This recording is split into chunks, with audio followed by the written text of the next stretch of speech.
அது என்ன இது என்ன தேவையோ இவள் இரவினில் புரிந்திடும் கவிதைதான். இருவிழி கருவிழி கொஞ்சுதோ புது வசந்தங்கள் நமக்கென அமையத்தான்.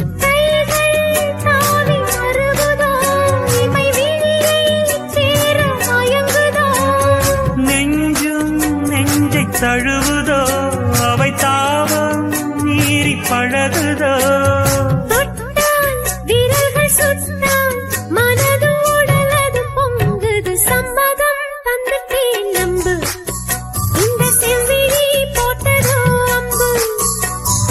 அம்மணி உன்னைத்தான் கொஞ்ச நெஞ்சு எங்குதே தோழிலே துஞ்ச.